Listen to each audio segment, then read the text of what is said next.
इथेनॉलवर चालणाऱ्या पहिल्या ग्रीन बसचा शुभारंभ नागपुरात करण्यात आला। ग्रीन बस ही प्रवासी बस सेवा आहे। वाहतूक आणि ग्रामीण विकास मंत्री नितीन गडकरी यांनी या बसला झेंडा दाखवून या बस सेवेचं उद्घाटन केलं।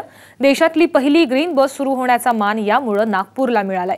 या बस सेवेमुळे इंधन बचत होणार आहे, तसंच पर्यावरण संतुलन राखलं जाईल असंही नितीन गडकरी यांनी स्पष्ट केलंय। तसंच येत्या अधिवेशनात देशातल्या वाहतूक कायद्यात बदल करून इथेनॉल वाहनांसाठी पूरक कायदा करण्यात येईल अशी माहितीही गडकरींनी दिली आहे। या कार्यक्रमाला नागपूरचे महापौर अनिल सोले यांचीही उपस्थिती होती। या कार्यक्रमात स्कॅनिया कंपनीचे भारतातले प्रतिनिधी अँडरसन यांनी अनिल सोले यांच्याकडे ग्रीन बसच्या चाव्या सोपवल्या।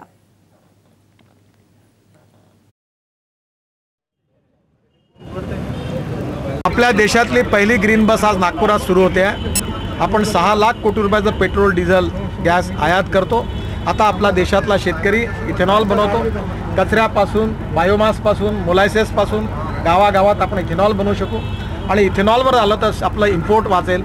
6 लाख करोडपैकी 2 लाख करोडचा फायदा जर ग्रामीण जनतेला मिळाला, कृषी क्षेत्राला मिळाला तर कोणीही शेतकरी आत्महत्या करणार नाही।